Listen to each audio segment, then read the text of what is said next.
subsidies in order to win your vote. How can that be? I think that's ridiculous.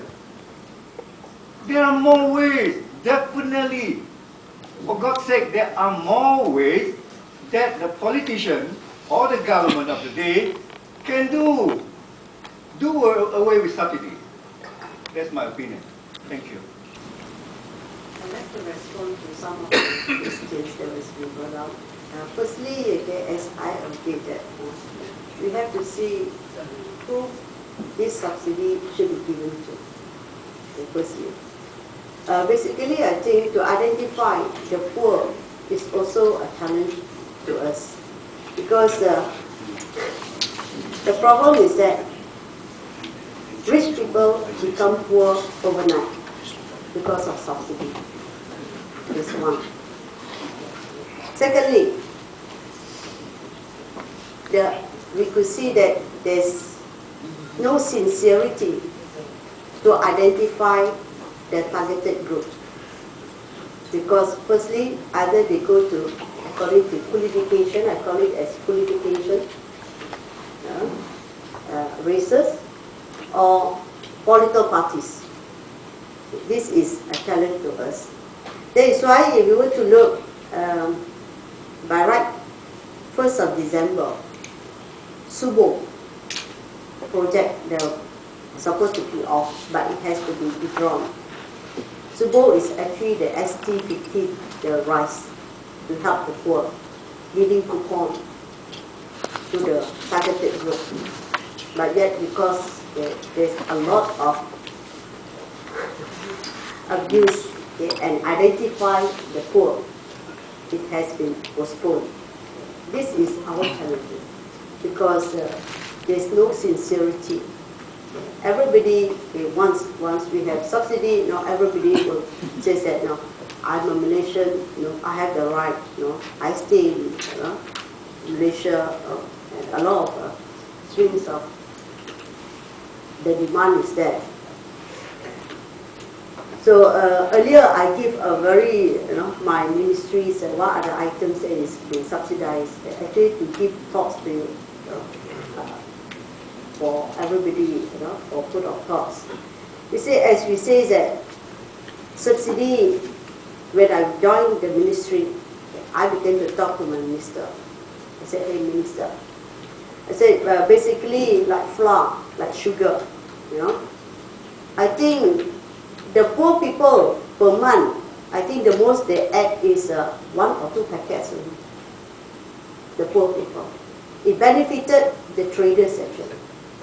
Even the ST 15% rice, once they reach the hypermarket or those retailers, less than 2 hours, all finished. Before the poor can come out from the kampung, okay, these folks, they come, are all taken up by the traders, And they goes to, if you were to go to the rural areas, I sympathize because I come from the rural areas. Subsidy of diesel, basically. By right, we should get cheap fishes.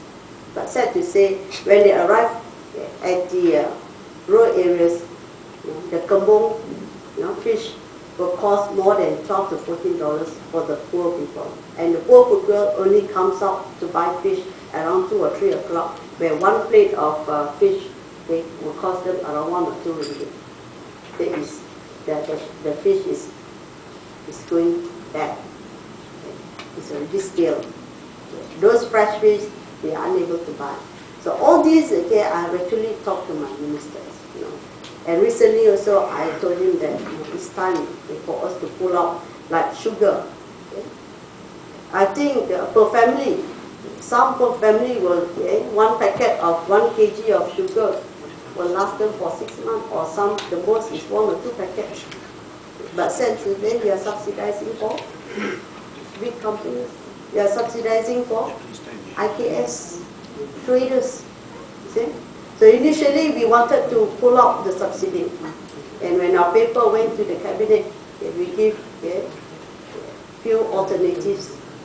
By the end of the day, they decided that increase by 50 cents. The test. Before that, PM has already informed us, okay, we have to take the lead for the campaign to condition the mindset of our rakyat before we pull the subsidy for sugar. That's why 1st of December, we kick off with the Eat Less Sugar campaign. So when on the 1st of January, when the price increased by 20 cents, rakyat is able to take it, but the traders are making a lot of noises.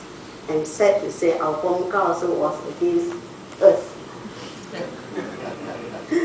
No, okay, there was a newspaper cutting. I thought that you will be our spokesman. Because actually, okay, these are the things we are facing, and because our Prime Minister wants us to take the lead in this sugar campaign because we want to take out the subsidy. If we are going, we cannot pull out the subsidy 100% today, because I think if the subsidy is to be pulled out 100%, I think the government will collapse. Okay, so this is a challenge, firstly, because basically I think we need the cooperation of all the rakyat. Okay. Even you see during the Parliament sitting last December, the opposition parliamentarian also called for the abolishment of sugar subsidy. But sad to say, when we increased by 20%, they also criticized the government. So they are also called for political mileage. There in Parliament, they call for abolishment of subsidy, sugar subsidy. But sad to say, when there's an increase of 20 cents, they criticize the government for increasing the price. I don't know, okay, where is their step, okay, there's one. So, okay, I have already talked to my ministers actually. He says that it's time for us to pull out all the subsidy except for this health and education. Okay? Because I think that is very basic. And with the amount of subsidy, it's a very large amount. Why not we offset with the increase of salary, okay, or lower income tax, and also to identify, okay, through the welfare department. Welfare department is also giving us a lot of headache in identifying the poor. Okay. So this is where, because basically, I think with the call for liberalization from our Prime Minister, we are actually working towards that. And this is where I think when subsidy is being pulled out, there will be a chain reaction. There will be a hike in prices. This is where we are coming in with the Anti-Profiteering Act. The Anti-Profiteering Act, to be tabled in Parliament for the first reading in March. We are actually rushing for a lot of acts to go in. And that goes to the Consumer Protection Act for the unfair contract terms, and also the Competition Act, where just now you're talking about monopoly and cartel. We are trying to curb all this. So okay, we are rushing to take quite a number of acts. I think there will be around, if we are able to make it, there will be altogether 7 acts, which I think we want to protect our consumers.